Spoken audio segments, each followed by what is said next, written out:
Hello and happy 2024. I cannot believe that I am saying that because 2023 flew by. That was like the quickest year ever. And it was actually a really good year of reading for me. I was initially thinking of doing a video covering every book that I read in 2023, but I read 89 books and I thought that might be a while. But if people are interested in me speaking about all 89 books that I read in 2023, then please do let me know in the comments below and I'll make the video. But right now I'm just going to focus on the books that I rated 5 stars in 2023, of which there are 13 of them.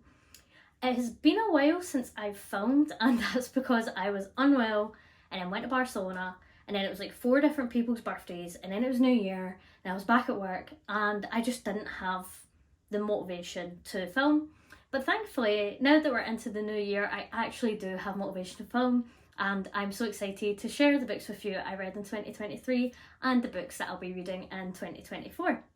So without further ado, let's go through all of the books that I rated 5 stars in 2023. As I mentioned, I rated 13 5 stars. One of them I won't be talking about because it was a reread. I think I read it in like 2017 or something, but it was a 5-star before, it was a 5-star this time.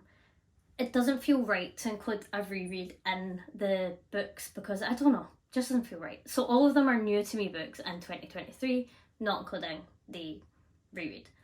Out of the books that are now 12, one of them was an audiobook. I discussed this on my channel before. It was my first ever audiobook and I loved it. 6 of them were from my own shelves and 5 of them were from the library. So well done, library, I guess.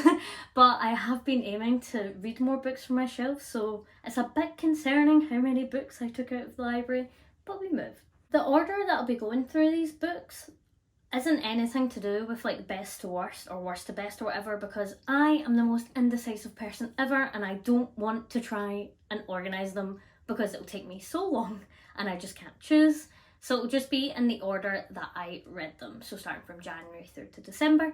So the first book that I rated 5 stars in 2023 was Mythos by Stephen Fry, and this is like the first book I ever read that was Greek mythology, and now I'm in my Greek mythology era. I literally read I think like 5 or 6 books this year that were Greek mythology. I absolutely love it now. I had read Roman mythology before and I knew I liked that, but it wasn't like specifically centered around the mythology, it was just included. But this is completely centered around Greek mythology. This book is so good. It was very informative but also very funny. Basically, this book covers a lot of the stories in Greek mythology starting from the beginning. So it goes through a lot of the stories, covering a lot of the different gods. It doesn't go into extreme depth for each of the stories, obviously given the fact that that would take a lot more pages than this. But it covers quite a lot of different stories, most of them the main stories. Not every single story is covered, not in extreme detail. I feel like if you want a very in-depth story around a certain story, then this isn't the book for you. It just kind of touches on a lot of the different gods, a lot of their stories, a lot of stories which are central to Greek mythology. And I feel like it was a really good way for me to realise the gods I found the most interesting, the stories I found the most interesting, which ones I wanted to read about more. It obviously doesn't cover everything, but I feel like it's a really great starting point. I learned so much from it. A lot of it is now gone out of my head because there was so much information. I have also seen that this is an audiobook that is on Spotify Premium, so it's included in your premium for free. I know someone who has listened to this audiobook and they ranted and raved about it, said that it was amazing. So if you prefer to listen to audiobooks, then you can do that as well. I would definitely recommend this to anyone who is either a veteran in Greek mythology, who just wants to have a deeper insight and broader view into all the different stories. Also, the stories are told in a kind of unique and funny way, so even though they're informative and interesting, you're also laughing and finding it amusing at the same time. It's also a great starting point, I think, for getting into mythology, where, as I said, you can maybe identify stories that you find interesting, and then you could pick a book or look further into that story so that you can learn more about it. Or conversely, you could maybe find stories that you find a bit boring, and then that means that you maybe don't really look further into that. But yeah, Mythos was a great way to get into Greek mythology, and I would definitely recommend it to anyone who's looking to get into it. The next 5-star book I read was actually from my shelves as well, but because I'm a very nice person, I've actually lent that out, so I don't have it to show at the moment. If you've been here before, then you've probably heard me speak about this book, because I will rant and rave about it to anyone who will listen. I actually recommended it to quite a few of my friends, and a lot of them read it and they all liked it. So I feel like that's a testament to how good the book is, and it's not just my bias. The book I'm talking about is The Bell Jar by Sylvia Plath, and that book, oh my gosh, it somehow filled me with hope, punched me to the ground.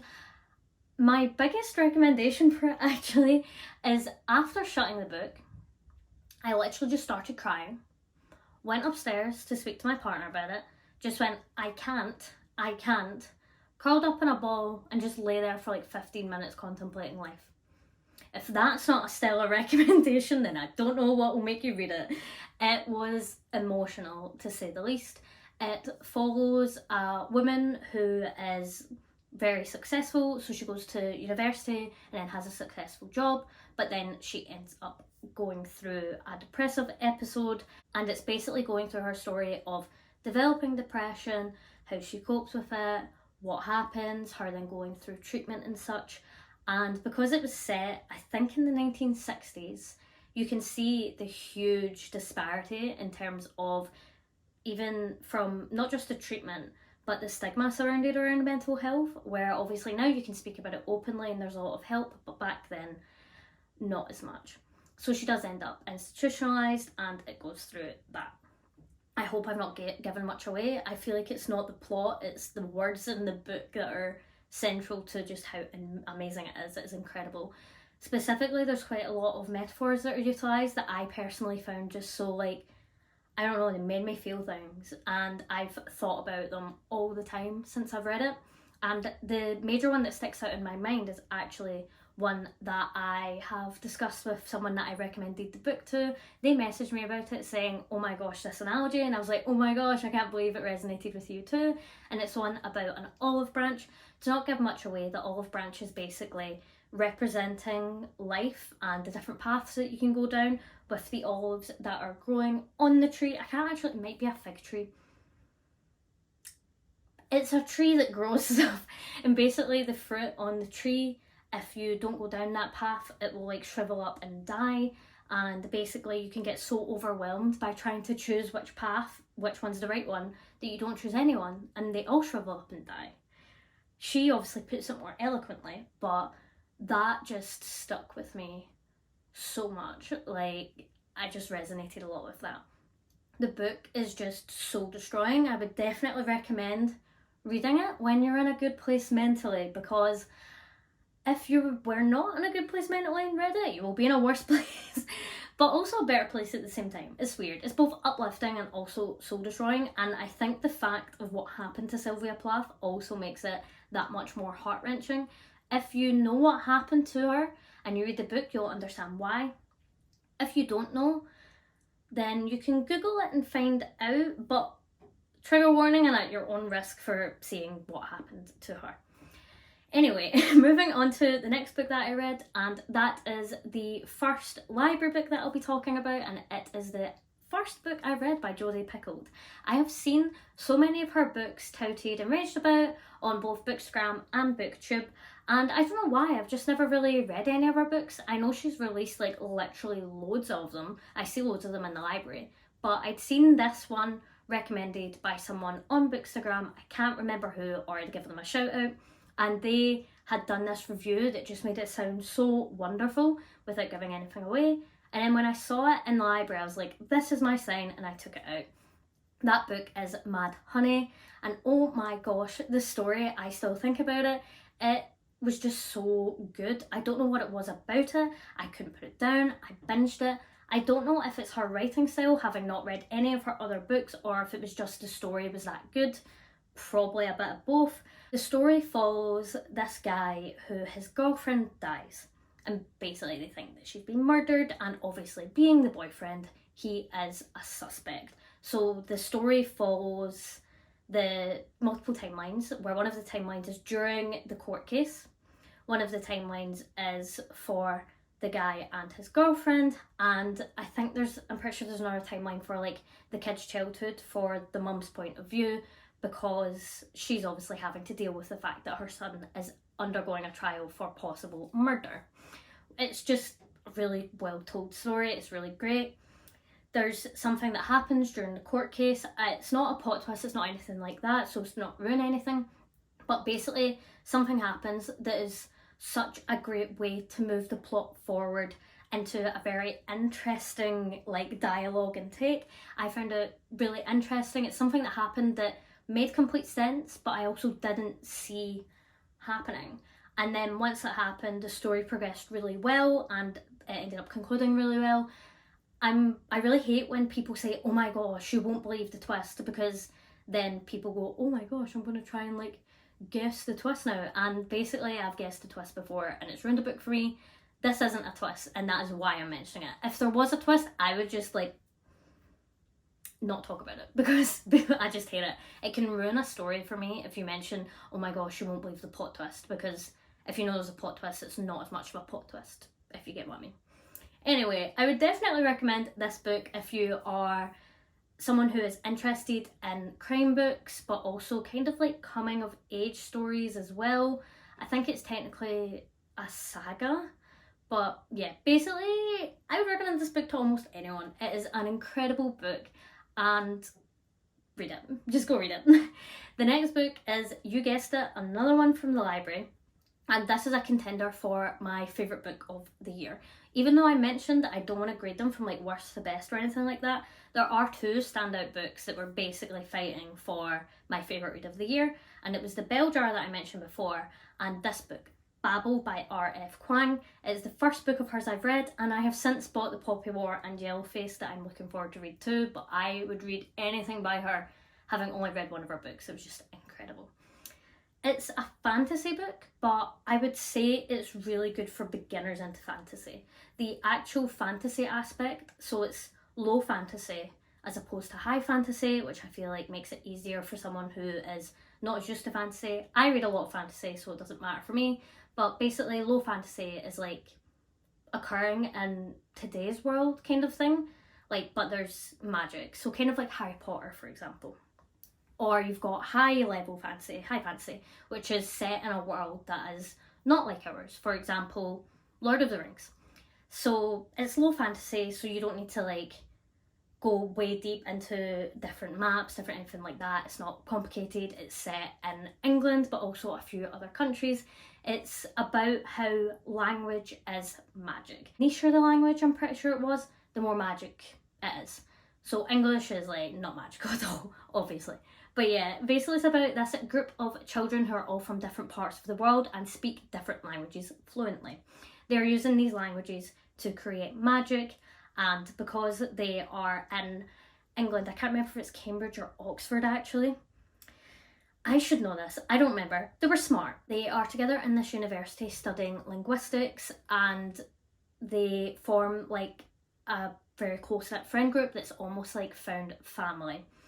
There's a lot of things that I don't want to talk about here because I don't want to spoil the book. It follows the story of these children. I say children, they're university students, but I'm basically an old woman now, so they're children to me.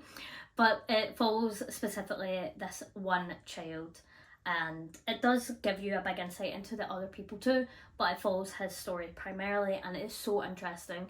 It's so heartwarming. It's filled with hope, and it's heartwarming, and it's beautiful, but it also just punches you to the ground and makes you cry and feel all of the emotions. This is a very emotion-invoking book in my opinion, and just gorgeous. So I would recommend it to people who are interested in this kind of subject matter, but also for people who are trying to like dip their toe into fantasy, because even though it's maybe a slightly complicated story. The magic in and of itself is not complicated. It's a very easy system to follow, especially being low fantasy.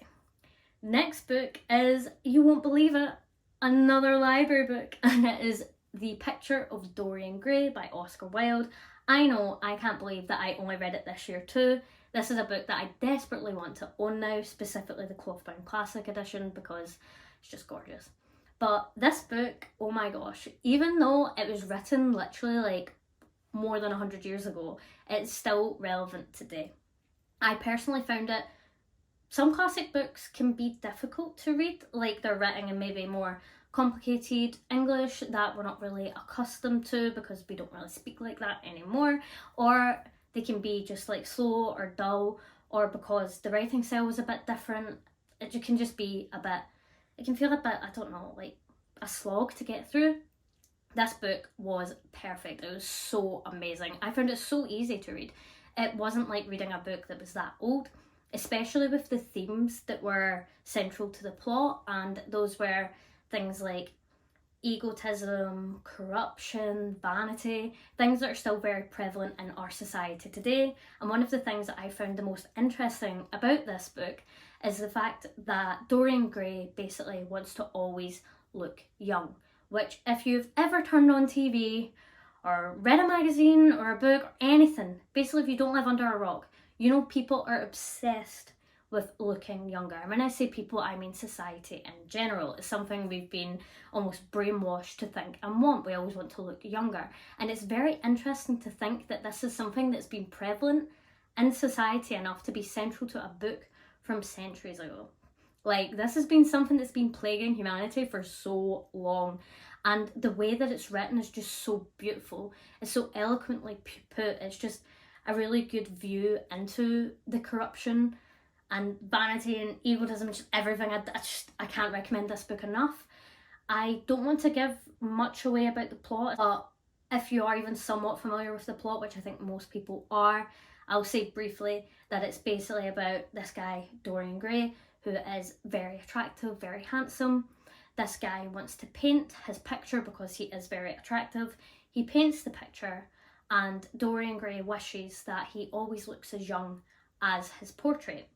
And what happens is he stops aging, but his portrait ages. And that is all I'm going to say about it, so as to not ruin anything. But it's a very, very simple storyline and concept, but it still packs a very big punch, which I think is just perfect. I can't wait to read more Oscar Wilde books.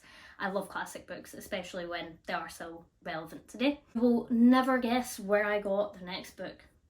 The library. And that is Lessons in Chemistry by Bonnie Garmus.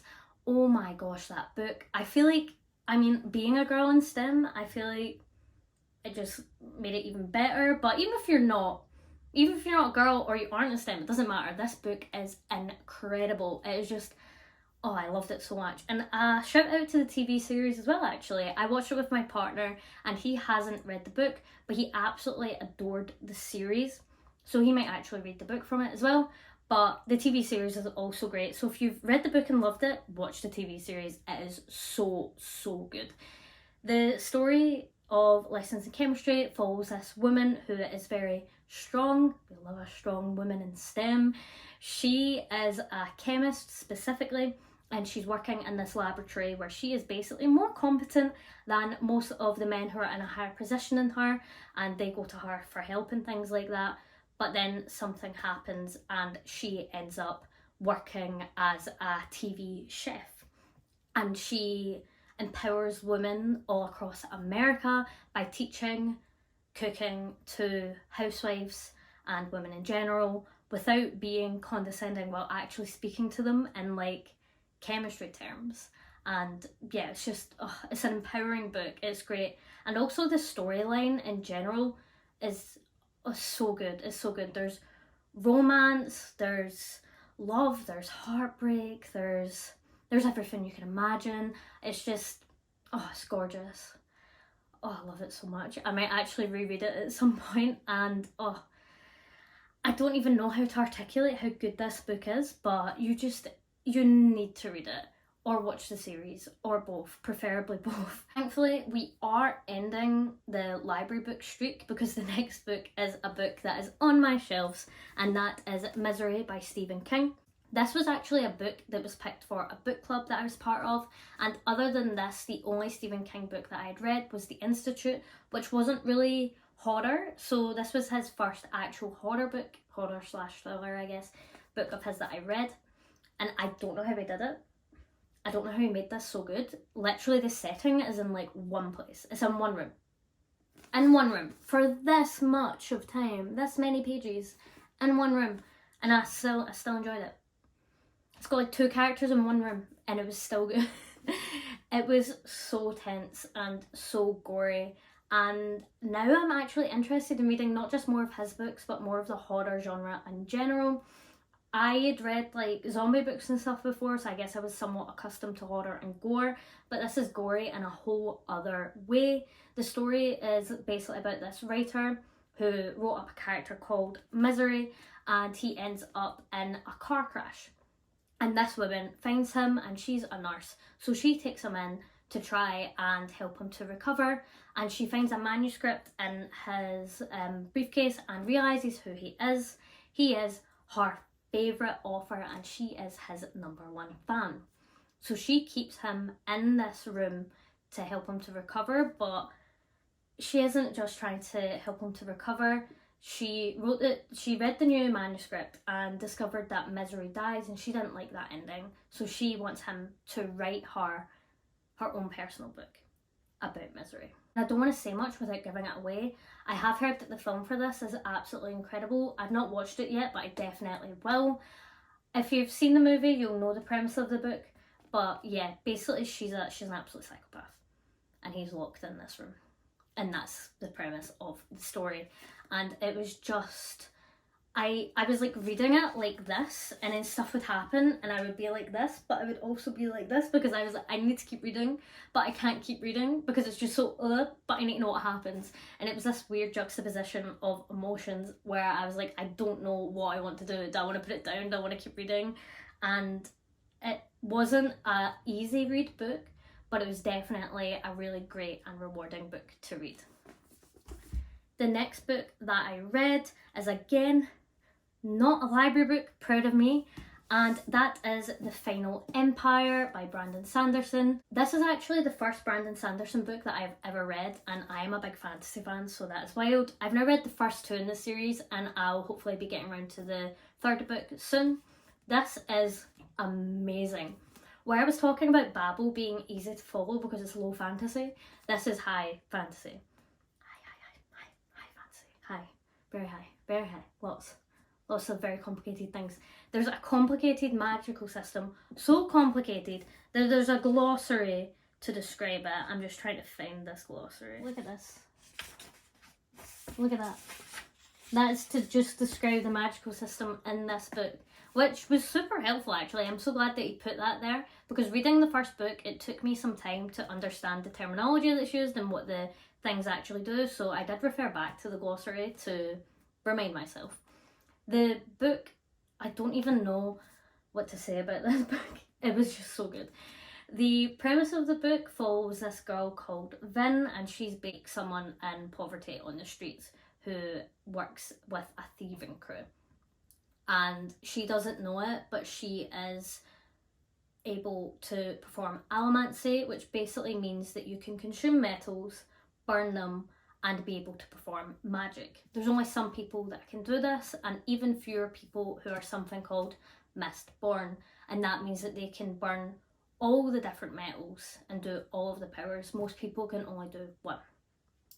So it follows her discovering that she has the powers of allomancy. She's also a mistborn, and she gets trained up by this guy who is also a mistborn, and they want to try and take down the leader of society, who is very oppressive. He is horrible to everyone except high society, the lords, he's just really not good. So they're trying to take him down, and that's what the story follows. I don't want to say much else without giving anything away, except to say that the magical system in this book is insanely good. It is so well thought out, so well described. It's a story that doesn't just have the magical aspects, there's also a lot of politics and war and just everything. Everything is in this book. There's also a tiny bit of romance, but if you're into romantasy, this isn't romantasy. It is fantasy with like this much romance. And you've seen how thick the book is. So it's not like a romance book, but there is a little bit of romance in there, which I really appreciated. I found it very cute and interesting, a nice little addition to this book. But this trilogy is incredible, and Brandon Sanderson, I think if I keep reading his books, could end up being one of my favourite authors of all time. I don't know how he does it. He just churns out books like it's nothing, and they're always huge. Wild. But yeah, read this. Read Mistborn. I actually have heard that it is one of the best Brandon Sanderson series to read, both because it is a trilogy, so it's not like an insane amount of books, and also it is one of his easiest trilogies to start with. It's kind of like beginner friendly. I absolutely adore it. It is amazing, and the second book was so good too, and I'm sure the third book will be too. The next book is another one from my own shelves. I'm so proud of myself. It is one that I read in Greece, which is funny because it is The Song of Achilles by Madeline Miller. As I mentioned in my review of Mythos, I'm in my Greek mythology era, and Greek mythology. This was such an incredible book. I knew the story. Like, it centres around the Battle of Troy, and I knew the outcome. I have read another book which centred around the Battle of Troy. I knew what was going to happen, and it still made me cry. Is that not insane? Is that not insane? How did she do it? How? I don't know. But it was so good. It is an LGBT story which follows Achilles and his closest friend, Patroclus. I'm not sure how to pronounce it. I think it's Patroclus. Anyway, it follows they two and how they are involved in the Battle of Troy. So from childhood up until how they meet, how they form their bond, how the legend of Achilles happened. I'm sure you've heard of Achilles. And yeah, basically it follows them into the Battle of Troy and the outcome of it. And it's just a very beautiful story. If you know of the story, I would still recommend reading this book because, as I said, I knew it. I still cried. And if you don't know the story, then go in blind. Don't look up Battle of Troy, don't look up anything. If you don't know, go in blind, because I just can't even imagine what this would be like if you don't know what's going to happen. Just, yeah, read this book. It is one of the most hyped books that I've ever heard about. And in my opinion, it definitely deserves the hype. There's a lot of hype books that just don't, but for me, 100% yes. Chef's kiss. Wonderful. Beautiful. The next book was, as I mentioned, my first ever audiobook, and that was I'm Glad My Mum Died by Jeanette McCurdy. And the audiobook was actually narrated by her, and I think that is why I adored it so much. I don't know if it would have been 5 stars had I read the book physically, but I didn't think I would enjoy audiobooks, but with Spotify Premium giving you the free audiobooks, I was like, I might as well give it a try. And I literally listened to this audiobook over the course of 1 or 2 days. I just couldn't stop reading it, well, listening to it. And it was just so amazing. Like, I was a fan of iCarly growing up, so that might have had some kind of influence on it since I knew who she was and I cared about her story and I really liked her growing up. So it was really interesting hearing her perspective of being on the iCarly set, because she had mental health issues and had a lot of issues while filming, and now to this day she kept getting called Sam instead of Jeanette, and that really bothered her. So it's good to have that insight, and I think if I was to ever watch iCarly again, it would kind of break my heart a little bit knowing what she was going through. So her memoir covers her story from when she was a child up until becoming a child actor and then acting in iCarly and such, and about her mother's influence on her and how she ended up realising that her mother was abusive. She ends up with mental health issues, eating disorder. It's very trigger warning. If any of that would be triggering for you, then probably don't read this book or listen to this book or whatever. But yeah, I feel like it's important to know that there's those kinds of things in this book that are discussed. It is just heartbreaking, but she somehow manages to still make it amusing. Obviously not all of the parts, but quite a few of the things she still manages to make you laugh, which I think is a big testament to her character. But oh, it just blew me away, absolutely blew me away. And hearing it in her own words, and you could hear the emotion in her voice while she's reading it, was just an insane experience. I actually recommended it to one of my friends and she listened to it and she loved it too. I'm pretty sure it was 5 stars for her too. So it's not just me. It is a really, really good book and I would 100% recommend it to anyone, and I would actually recommend listening to the audiobook rather than reading the book physically, just because it is narrated by her. The final book that I rated 5 stars in 2023 is The Nightingale by Kristen Hannah. I adored this book. I absolutely binged it, and I think it will be because I was on a train for like 7 hours, so I did get a good chunk of the reading done then, and I just got so immersed into this story. I do absolutely adore historical fiction, specifically stories which are centred around World War II, so that could have had a contributing factor to it. Basically, if it's a World War II historical fiction book, it's already like a 3 stars for me. I am obsessed. I love it. And this book was so beautiful. It was told from the perspective of 2 sisters. One of the sisters ends up wanting to fight against what is happening in France. It's set in France, I should have mentioned that, in the German occupation in France, and one of them wants to fight against it, and the other one has a husband who's at war and a child at home who obviously cannot do that because she has to have the safety of her and her child first, and she ends up having a German living with her too, so she needs to be very careful and very safe. It follows these 2 sisters and their kind of like differences throughout the book, and about the origin of the Nightingale, which was the younger sister, and how she helped during the war. I don't want to say much to give it away for how she contributes, but the only thing I had in this book that I wasn't a huge fan of, but still 5 star, was the romance between one of the sisters and a guy. I didn't really enjoy it much. I don't know why. I feel like it should have been more focused just on the 2 sisters. The majority of the book is focused on the 2 sisters and their relationship, but I felt like there was a specific romance subplot in it that just didn't need to be there, but it wasn't like bad either, but I just didn't really resonate with it, but other people might. I have heard since reading it that apparently it is based on a true story, so I do need to look into that. I don't know anything about it at the moment, but I really do hope that this book gave justice to that person that it's based off of. Probably not, because it is a book, and normally obviously books are like fiction that's been hyperbolized, and it probably won't be an accurate representation, but this book was just gorgeous. I really enjoyed the way it was written. I'll definitely be reading more of her books in the future. It was so beautiful, lyrical, eloquent. It was just gorgeous, gorgeous. It was actually a World War II story that I hadn't read about before, where it is set in France, in occupied France. And yeah, I just thought it was a great story, and I would definitely recommend it to anyone who's looking for a historical fiction book set during World War II that is beautifully written, and if you like strong female characters, then this is the book for you.